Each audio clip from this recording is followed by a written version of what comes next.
Are very excited na ma-experience po na titira po sa bangka na bahay talaga.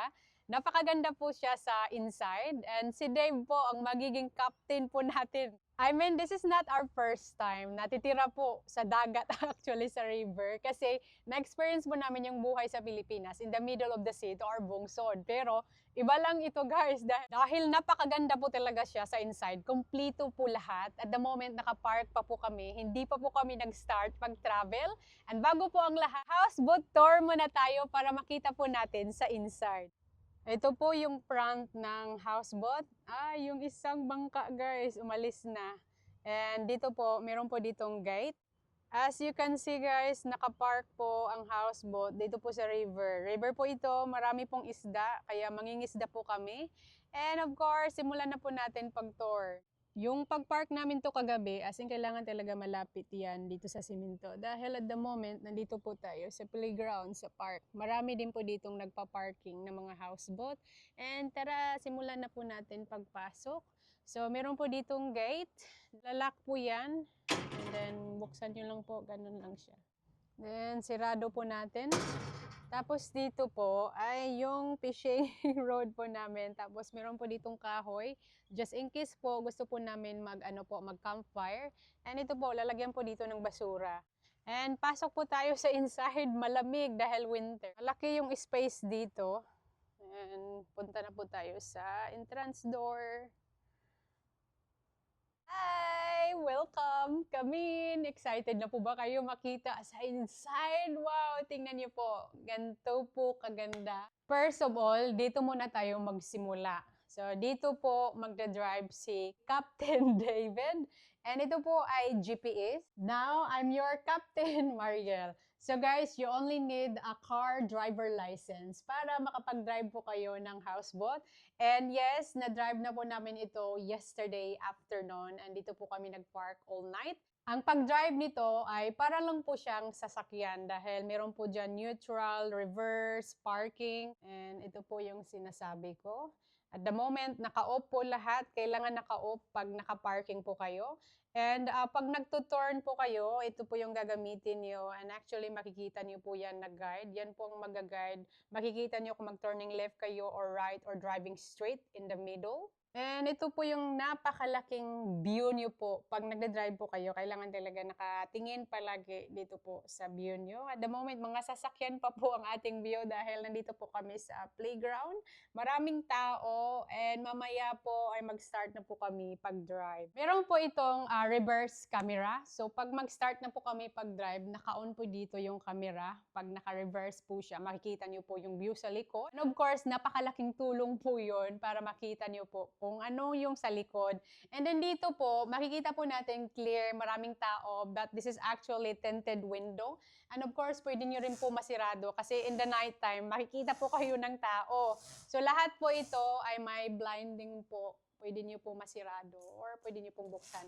In the daytime, kasi hindi naman tayo nakikita ng tao. Although nakikita natin sila, pero hindi natin sila nakikita. And dito, meron pong malaking sopa.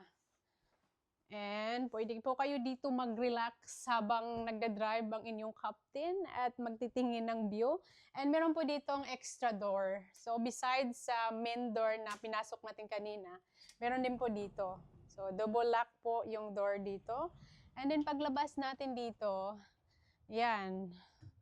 Kung gusto niyo magpapahangin, perfect dito. Kung gusto niyo rin po maglalakad-lakad dyan sa side para makakita pa talaga kayo ng maraming ibon. So ngayon, meron po tayong pelican. And balik po tayo. And from here to kitchen area po tayo and lounge area. Tingnan niyo po. So, ito po yung lounge area. Meron pong dalawang couch and this is actually can convert to bed. Dahil ang bangka na ito ay pwedeng makatulog ng 8 tao. Ganyan po siya kalaki. Napaka-cute po ng lounge area actually. I really love it. Napaka-modern po yung style. And dito yung window. And ito rin isang couch ay pwede rin po ito ma-convert na bed. And habang nagde-drive po, pwede po kayo dito mag-relax, matutulog, manonood ng TV habang nagde-drive po ang ating captain. captain. And naka-on po ang ating heater. Meron pong dalawang aircon po dito. Pwede nyo pong ma-turn to air conditioner or heater. And naka-on po tayo sa heater kasi at the moment malamig. And move po tayo sa kitchen. Grabe guys, sobrang ganda po ng kusina. Sobrang ganda po ng kusina. As in, hindi talaga ako makapaniwala na ganito pala kaganda ang houseboat po dito sa Australia. And marami talagang tao na nakatira din po dito sa Australia na sa bangka. So parang karaban din po yung mga bahay na sasakyan. Kung mayroong nakatira sa mga bahay na sasakyan dito sa Australia, mayroon din po, marami din pong nakatira sa houseboat. And dito po, ito po yung bench na pwede po kayong kakain. And meron po ditong 4 na stall kung gusto niyo pong kumain dito. Ito yung tinatawag ko, lazy. Pag ayaw niyo po sa lamisa kasi mas madali po itong linisan. And I love the painting here. Parang magpay ba to or ano ba to? Ibon, what sort of bird is this, honey? It's very nice. At ito po ang ating stove. It's run po by gas and lahat po dito ng kuryente, it's run by solar. During the daytime is nakakonek po lahat ng kuryente po sa solar. But in the nighttime po, it's run by generator and it can be noisy. And yes, I really love the kitchen. Actually, super modern po talaga siya. Lahat talaga maganda. And marami pong cupboards sa itaas and sa ibaba. And meron po kami ditong running water sa bangka, of course. So, dalawa po ditong tap. Itong malaking tap is direct from the river water. Makikita niyo po ay madumi yung tubig from the river, which is not recommendable na inumin po siya or pangluto. Dahil, ayan guys, marami pong ibon. Syempre, marami po dyang dumi ng ibon. Kaya, it's not safe to drink it. And ito po is from the rainwater. Yan, malinis po yan siya. Pero ito po is from the river. Actually, makikita nyo minsan ay kulay brown po talaga siya. And ito po yung mga drawer, kompleto po dito lahat ng gamit, mga pagkain namin. Pero malapit naman po kami sa shop. So kung gusto namin bibili ng pagkain, if we run out, of course, pwede lang po kami maglalakad sa shop. Pero if we decide na mag-park po kami in the middle of the bush in the river, napakahandi po talaga ng maraming pagkain kasi malayo po sa shop. And ayan po, marami po ditong gamit. And lalagyan ng kutsara. Actually, meron po ditong dishwasher. So, kung tamad po kayo maghugas, automatic lang po yan. Ilalagay nyo po yung mga plato dito. And dito po tayo, meron po tayo ditong microwave. I can actually feel the boat just move, guys. So, pag may mga bangka po na mag-passing by sa aming bangka, as in, maramdaman nyo talaga yung bangka, parang mag-ganon-ganon. So, kung kayo po yung hindi mahilig na kahit nakapark yung bangka tapos mag-bounce-bounce, parang hindi nyo talaga magustuhan ang houseboat. So, meron po tayo ditong microwave kung gusto nyo po magpainit ng pagkain. And meron po tayo ditong malalaking cabinet, lalagyan po ng baso and tasa. Nandito naman po sa ibaba, mga plato po yan. Yes, of course, meron po tayo ditong malaking fridge. Maraming pagkain dahil plano po namin mag-camping in the bush. And yes, meron po kami ditong special na pagkain na kakainin namin ngayon. And yes, hopefully po for our first trip na si Captain David na mag-drive ay everything is gonna be alright. So, i-pull tour video talaga natin na wala ako guys. So, ito yung couch and yung kusina na nakita nyo na po kanina. Sobrang linis po siya, napakaganda. And dito po sa other side, kung ayaw nyo po dito kumain, and then marami kayo, malaki yung pamilya nyo, pwede po kayo dito kakain. At the moment po, sinirado ko lahat ng blind dahil napakaano po yung sun sa camera.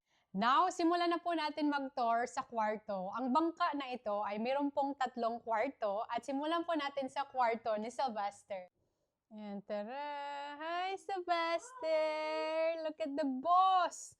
My goodness me here! Ito yung kwarto ni Sylvester. Tingnan niyo po guys. Nanonood siya. How are you, darling? Sylvester? Very good. You're very good and very happy. Meron siyang favorite na teddy na palaging dinadala. Actually, 3. Ito yung whale na binigay po sa kanya ni Ate Tess. And ito, binigay din po sa kanya ni Ate Mercy. And ito, who gave you this one, Sylvester? You. Did I, Tree. did I bought this one, honey? Yes, in Christmas. He bought it for Oh, yeah. Christmas vlog. I forgot. Hi guys, this is my room. Feel na feel niya. Are we in the bungsod, Sylvester? No. No. Wala tayo sa bungsod. It's not the Bongsod River. Ha? It's the Bongsod River. Bungsod River. So, ito po yung first room po na tour natin kung saan po natutulog si Sylvester. He claimed this one na ito yung kwarto niya. And maganda po talaga siya sa inside. And yung bed ay napaka-comfortable. At sa side po ng window, kung gusto niyo po mag-imik-imik, mag-relax, makikita niyo po yung view. And meron po ding TV po sa inside ng kwarto. Wala akong masabi kung hindi napakaganda. Parang nasa hotel po tayo, as in totoong bahay talaga siya sa inside. And ito po yung dalawa nanonood ng TV. And beside po sa bed, marami po ditong cupboard. Ito po. And meron po ditong mirror and drawer. And yung aircon po, yung heater, pag naka-on po siya sa labas, automatic po yan dito papasok. And si Sylvester. And tapos na po tayo sa kwarto ng first tour na tour po natin. Ito po yung pangalawa. Dito po kami natutulog ni David dahil para mas close po sa kwarto ni Sylvester. Yung pangatlo is pang the end. Pasok po tayo. Ito po yung pangalawang kwarto. Tingnan nyo po. Ganito po kaganda. And I love the painting. And yung bed, similar lang po yung mga design. Actually, it quite roomy bawat kwarto. Perfect po sa mag-asawa. And then, bawat kwarto ay meron pong TV. And pareho lang po yung design. Sa side ng window ay meron po kayong view kung gusto niyo pong tingnan habang natutulog po kayo, nagre-relaxing. So, mag-relax po tayo yung bangka, panay mauve. Meron po tayong another kapitbahay kanina, iba yung bangka na nakapark. So, ito po yung TV. Maliit lang naman po yung TV. Kung gusto niyo po manood ng TV. And dito ay covered po. Dito po nakalagay yung mga life jacket. So, especially with Sylvester, kailangan talaga meron po ditong life jacket. Marami pong life jacket kung gusto pong maligo. And yun po ang pangalawang kwarto. Napakalaki po talaga ng bangka dito. So, ito po yung pang-tatlong kwarto. Ito yung pang-apat. Actually, hindi po ito kwarto. Guess what? This is a bathroom. Ganto kaganda yung bathroom. Dito po sa houseboat, meron po ditong malaking mirror and sink. And dito naman tayo maliligo, yung shower. And meron po ditong toilet. Buksan po natin.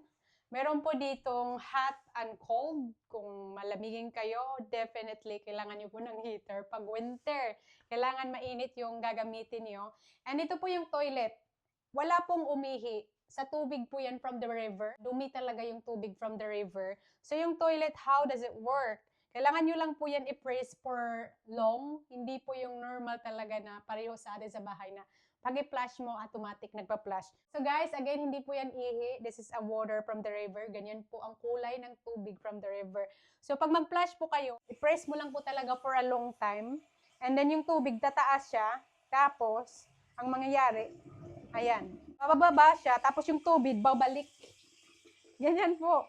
So, babalik siya. Kailangan pag umihi kayo, automatic kayo tatayo kasi yung tubig naman ay tatayo. So, tingnan nyo, bagong tubig yan ay kulay brown po siya talaga from the river. Next po, yung pang-last po tayo na kwarto. So, dito po tayo. Ito po yung pang-tatlo. Similar lang po yung design niya from the first room kung saan po natutulog si Sylvester. Lahat po talaga magaganda, bawat kwarto dito po sa houseboat, maganda, malinis, malaki yung space. And of course, napaka-comfortable po yung bed. So ngayon ay pupunta po tayo sa taas dahil ang bangka na ito ay may first floor and second floor. Alam niyo po ba sa itaas ay pwede rin po kayo doon mag-drive kung gusto niyo po mag-drive sa ibaba at sa itaas. Pwede pong dalawang tao ang magdadrive po sa bangka na ito. And meron din pong spa doon. Kaya sobrang excited po si Sylvester na maligo doon. And labas po tayo dahil nandito po yung hagdanan para makapunta po tayo sa itaas. And bago po tayo pupunta sa itaas, may ipapakita po ako sa inyo. Dito po yung barbecue area. Especially pag mangingisda po kayo, ayaw nyo po doon magkalangsa doon po sa main kitchen. So meron po ditong running water. So, pag may isda kayo dito, automatic po kayo dito maglilinis. And then, dito, barbecue, kung anong gusto nyong lutuin. But definitely, gusto ko po mag-barbecue. And dito rin po, yung ice box. So, pag may mga isda po kayong mahuli, pwede nyo po dito ilagay. Bili lang po kayo ng ice. And dito po ay toilet. So, meron po dito ang extra toilet kung gusto nyo po dito sa labas. And, sirado po natin. And ito po yung view natin. Makikita po natin, meron po ditong bridge at napakadaming bangka dyan, guys. Mga houseboat. Kung meron po kayong mga basa na damit, gusto nyo pong isampay, meron din po dito, hay-hayan. Dito naman po, kung gusto nyo dito maligo, automatic kayo dito, mag-jump! It's actually quite deep.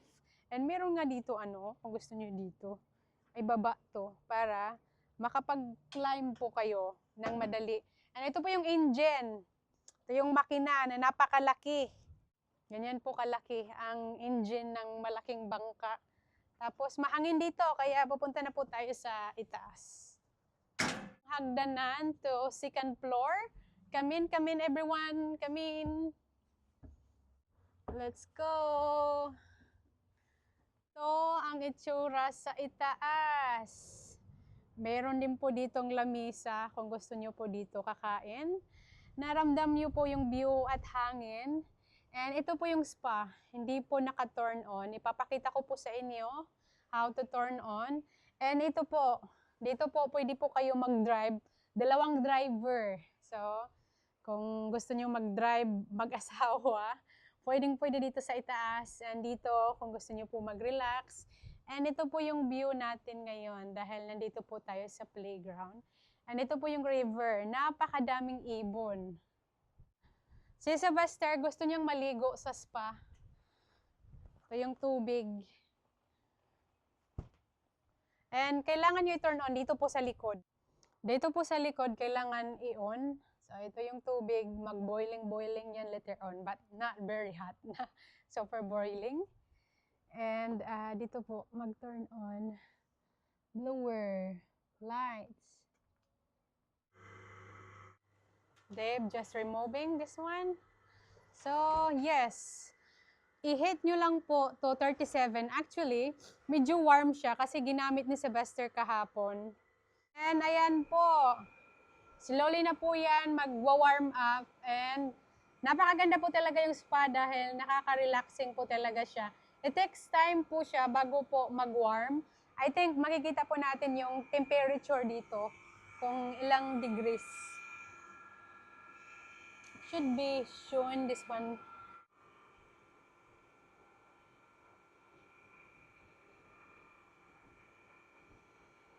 Yes, guys. Napakita ko na po lahat from the room, tapos lounge area, kitchen, and kwarto. Ngayon ay mag-lunch po muna kami and we're thinking to head to there. Paandarin po namin itong bangka. Actually, kinakabahan ako. Even though I'm from Siargao Island, sanay na sanay po ako sa mga bangka. Pero hindi po ganito kalaki and hindi rin po ako sanay na makita mag-drive yung asawa ko. Actually, this is for the first time po siya mag-drive, kaya kinakabahan din po ako. But I think okay naman po siya kahapon, actually, is na nakapag-drive po siya kahapon for short time lang. We're having lunch here, guys. Nagdadala na ng pagkain si Dave.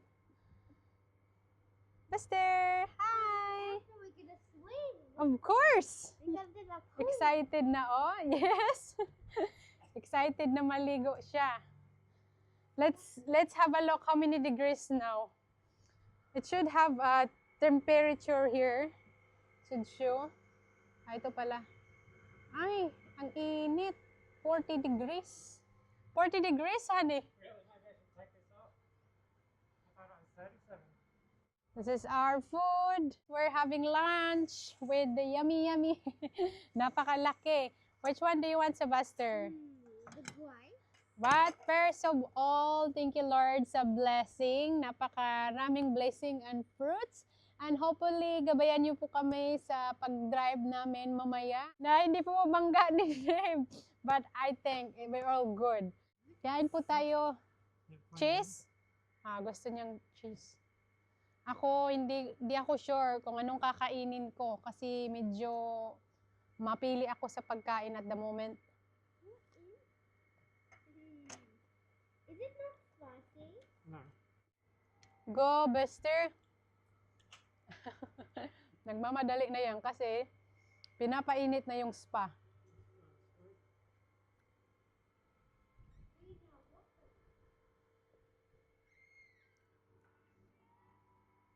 You like it? Yes, sir. Do you remember we did a swim after? Yes, we will. Olive oil. Olive oil. Yeah, that's an olive oil. Nag-i-study na po si Dave, yung mga manual po kung paano gamitin. And it's actually a bit windy today. Kaunti lang naman. So, honey, are you ready? Yeah, I'm ready. Are you sure? Yeah, let's go. Kailangan tanggalin namin itong mga PC pag magpa-andar na po kami. At simulan na po namin pagtanggal ng mga PC dahil on the board na po kami very soon. Magpa-andar na po si Dave. Itong mga PC, kailangan talaga ito nakatay palagi. Pag nagpa-park po kayo para hindi masyadong nagmo-move po ang inyong bangka. At ito na guys, sinimulan na po ni Dave mag-reverse po sa bangka. Si Sebastian, sobrang excited dahil nagmo-move na po ang aming bangka. At abangan niyo po bukas ang first ever driving po namin sa houseboat. And of course, with our experience, medyo nakakakaba, kaya abangan po bukas.